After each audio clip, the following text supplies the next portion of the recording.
G'day guys, welcome to Scotch Down Under. I'm Ken, he's Scott, and he's Cubal. Hey, that's my line. I know, well he couldn't do his line the last take. Fine. What are we doing? We're going to go to Islay, Yay. but no peat. Still yay. Yeah, oh yeah. So we're going to have some Bunnahabhain 12-year-old.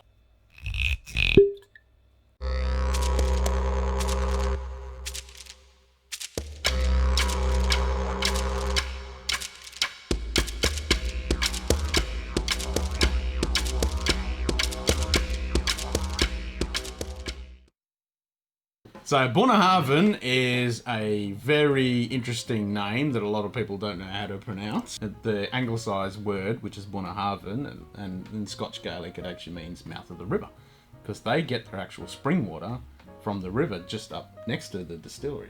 Well, it's technically not spring water then, isn't it? Well, if it's coming from a river. No, it comes from a spring next to the river. It's pure, unpeated water, and it actually pipes straight to the distillery. Well, that's convenient. Yeah. And these guys, they do a whole pile of different expressions. This was originally brought out in 1979.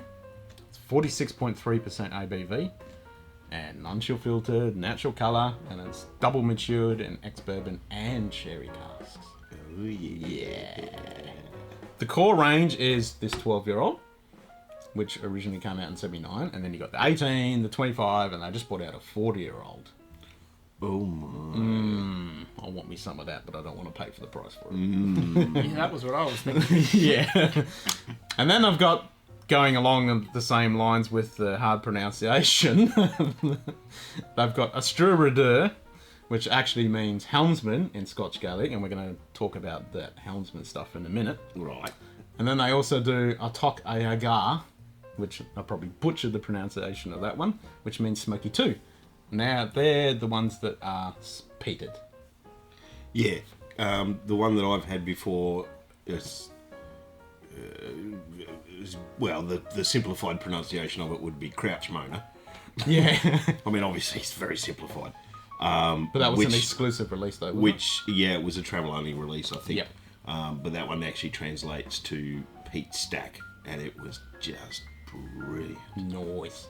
Yeah, so they've got the travel-only exclusive. They've got the distillery exclusives, like they bring out the Fisheel editions, like most of the Islas.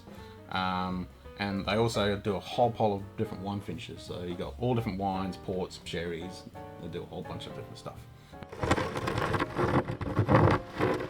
Now these guys are actually situated way up north in Islay, all by the Little Lonesome, and the only way for over a century you could get stuff in and out of there was by boat. There was no other way.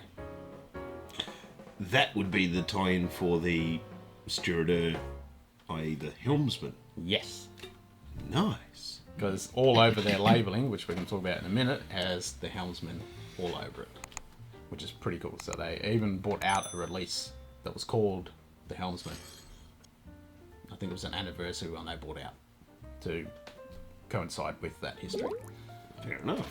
When this was established in 1881 by William Robinson of Robinson and Baxter Blending House, and they joined with the Greenlees brothers to create the Islay Distillery Company, and then production started in 83, so it was a few years.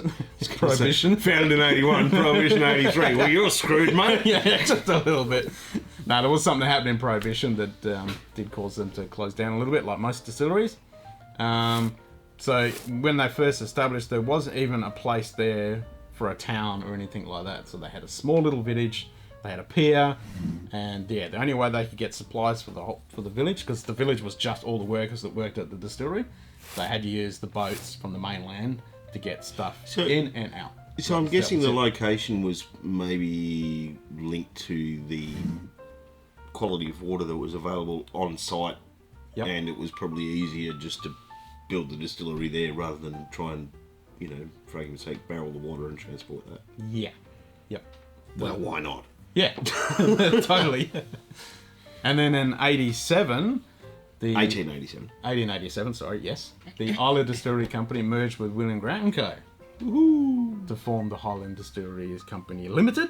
And we know that William Grant, they do lots of stuff. Yes. And obviously then World War One happened, and the Depression, and so they got closed in 1937.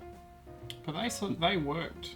No, they closed in 1930 and then reopened in 37. Sorry, yes, that's right. Closed in 1930. Which means they were open during World War One and during World War Two. Yeah. Not many distilleries were open during the wars at all. That's right. Well, at that point they would have been quite small, so they may not have been heavily affected, and also being remote. But they were being really isolated. Small, they probably got hit by the rations of grain a lot harder, because obviously if you're having rations, if you have a set amount of grain to go out to distilleries, it'd go to the biggest ones first, probably. That's a good point. Yeah, I didn't see anything about them closing unless they were actually literally like distillery here, spring there, growing grain here. Yeah, true. Because that's what I was just reading the entire time you were talking. I was reading that and like, no, there's got to be something for the war. That's what I thought.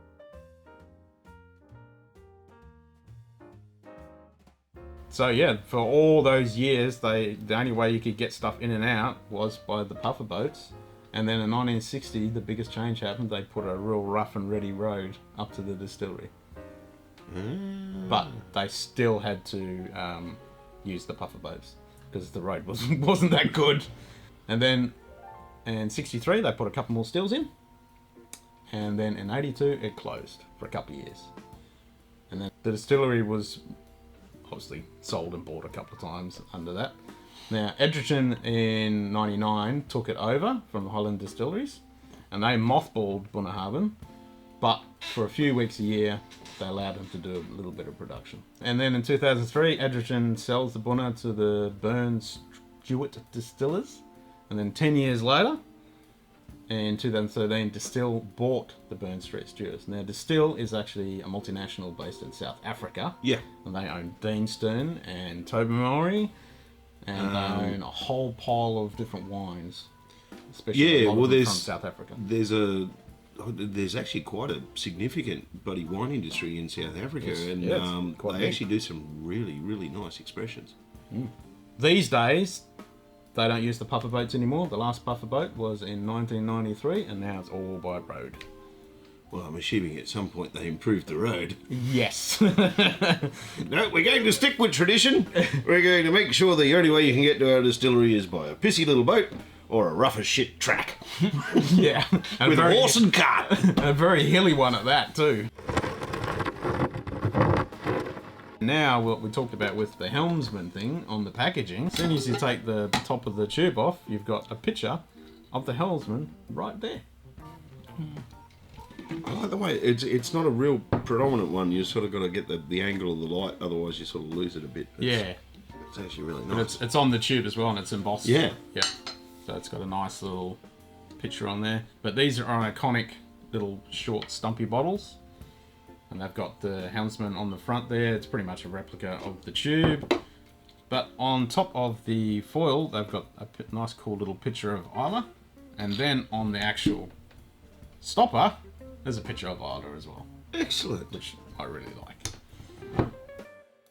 Moulding on the bottle as well. Yeah, for the 1881 bit. Established 1881 with a nice bit of sort of ribbony... Well, actually, no, that's more a laurel type thing. Yeah, it's like a laurel wreath. Yeah. Yep. And I do like on the tube itself, it's actually etched into the cardboard. So it's got some texture. It's got a picture with a map of Islay. Small batch distilled, natural coloured, unchill filtered, 46.3% ABV. Yep. Yeah, it's got it down here as well. Awesome. And this actual map on here, it's actually got the Islay sound. It's got Jura there, and then you've got Bunnahabhain way out the north. Nice. Cool.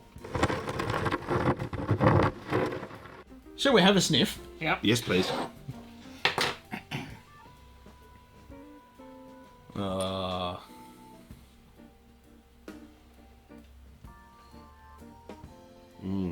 Get that little bit of sherry.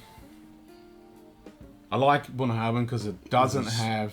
It's not a big, bold sherry, but you still get a nice... It's just there, rounded. Nice note of those dried fruits. Yep.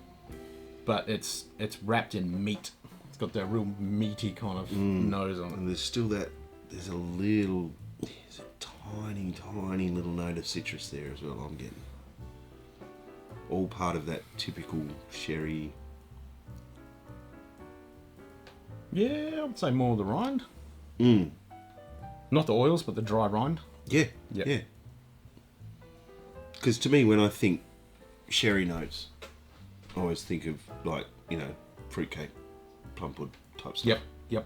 You know, dark, On a dry sherry. rich fruit, and that rind in there as well. Yeah, they don't say what cask they use. They just say it's ex-sherry cask. So I'd say it's probably a fair. I'd say Oloroso. Yeah, that's what Yeah. I was leaning towards. Because Yeah. if it was, I think if they're Jimenez, it would be a little punchier. yeah, it'd be a lot more. Yeah. Because it's I think it's a fair conclusion. I don't know if you guys would agree, but the Oloroso seems to be a little more subdued, whereas your Jimenez is really strong and punchy. Well, it's a lot sweeter and yeah. It is a good nose. Mm. That's really pleasant. And on a blind tasting, you know, you would not pick that as Islay. No.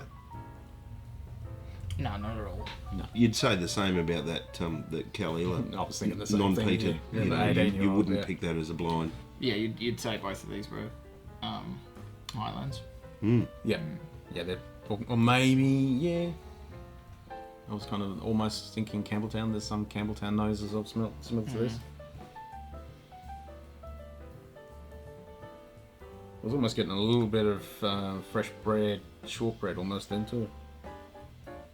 There's a lot of subtleties. I think you could Yeah. sit here and you could nose Yeah. it for quite some time and really try and work through it. There's a lot going on in there. Shall we? Yes.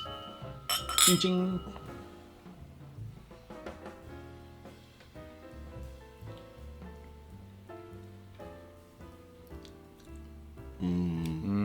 That sherry is definitely more predominant. Yeah. And yeah, as it rolls over the tongue, it starts to warm. But it's just that beautiful soft sherry is just lingering. Yep. Now in the nose, it's opened up a little bit more. You got a little bit of red fruit and some dark fruits. A little bit of date, I reckon, like dried date. Yeah, there is definitely. Yeah, I think date would be Something the a little. closest. Maybe not date, but like a little sweeter. Yeah, I'm not thinking. It's like it's like a dried berry more than. Yep. Those dates There's- that aren't completely dried, but they're still moist. Those ones. Yeah, those ones. Yeah. So it almost gives it a texture, but it's not quite earthy. Yeah. But it's more sort of nutty, if you will.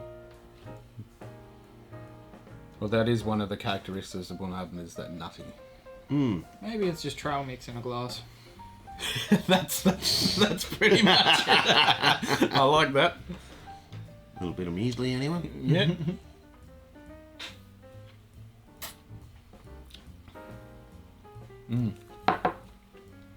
But that is just solid. You got carried away then, didn't Yeah, you? I need to pour a little bit more so I can add some water to it because I've only got a tiny little drop there. Yeah, I have dabbled in this one a little bit earlier to make sure that the neck pour was out, but yeah, delicious stuff. Those sherry notes are just solid through that, like from the nose through the palate, just boom. And not overpowering, it's not Yeah. a sherry bomb, it's got all that lovely characteristic of that nutty, fruity stuff integrated with the base spirit. It's almost like it kind of my palate's leaning towards like the smell of it's obviously sherry, but the taste of it's leaning more towards a port. Yeah. Yeah, that's where that dark. And I mean, yeah. you know, it's like some of the sherry barrel whiskies, they really do overpower the underlying notes of the whiskey, whereas Yep. this is You still get really that letting that come bourbon through. cask come through. Yeah. yeah. Yeah. Like you can, still pick up that vanilla and that sweetness.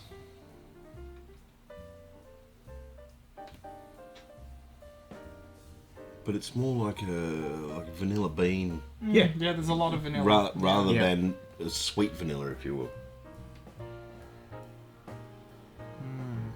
And there's a very subtle spice note there. The finish is a lot more oaky. I thought you were going to say watery then. No, I thought it was a little bit thin on the approach, but the development of the palate is a lot more almost chewy, oaky, wood. They've got a really nice balance between the two barrelings. Oh, that went down wrong. He's forgotten how to drink again. Getting a little bit of musty characteristic coming through now. It's like Dunwich Warehouse kind of oak barrel. Oh, it's nice though.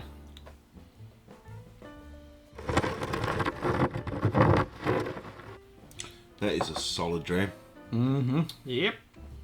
Just that balance factor. You know, you're still getting those classic whiskey notes and that little bit of sort of vanilla and oak from the bourbon barrel. But you're still getting those sherry fruit. And it's just balanced so beautifully. Yep. So what are we going to give it? Well, how much is it first? No, that's a good point. It's not real pricey. I mean, for a 12, maybe a little. But it's a. I know it's over 100, but it's, 110, 120. Yeah, it's about 110 on average. Yeah. Yep. Which I think is a great price for this, for what you're getting out of the bottle. Oh, yeah. Because there's a lot of whiskies around the 110 that don't deliver as much characteristic that this thing throws at you. That's for sure. And I think, it's one that you can play with a little, with some water. Alright, so what do you reckon out of 10, guys? Just the depth and the character and that balance, and still pretty reasonably priced at 110. Yeah, 9.25. 9.25? Yeah, why not? I'll match that. You'll match that? I was thinking 9.3 before you said that, so I'll go with the 9.3. There you go. So obviously, being small batch and everything, there may be some availability issues, but yeah, if you spot one, by all means grab it. I think the 12-year-old is fairly accessible. Yeah. I haven't seen it in too many shops. You have to shop around for it to find it. As you said, because being small batch, the property of production isn't going to be that massive. No. But it is definitely worth one seeking out and grabbing it. Everybody who's ever had it raves about it. Yeah. I was really keen to try it, and like you said, with the one that you've had, it was really tasty. Absolutely. With their, if you ever see one of their peated expressions, definitely grab it because they do peat real good. Yeah, that's next on my wish list, is to get a peated expression from them. Absolutely. So, on that note, have a good one.